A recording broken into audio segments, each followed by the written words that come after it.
it is true that all great nations invest in their institutions that guide and frame policy for citizens. Governments listen to evidence, governments listen to science, but governments also have to implement policy.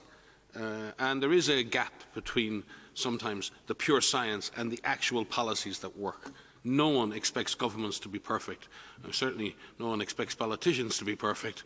But the reality is everyone is expected to make the best effort based on the best interests of citizens, based on the best evidence. And that, in that sense, institutions that govern science and that translate science into policy and that ensure that the best possible drugs, the best possible vaccines, the best possible strategies are put in place to contain disease are extremely important. Many public health agencies are being challenged. WHO was challenged. We are an evidence-based organization, as you know. We are rooted in the science.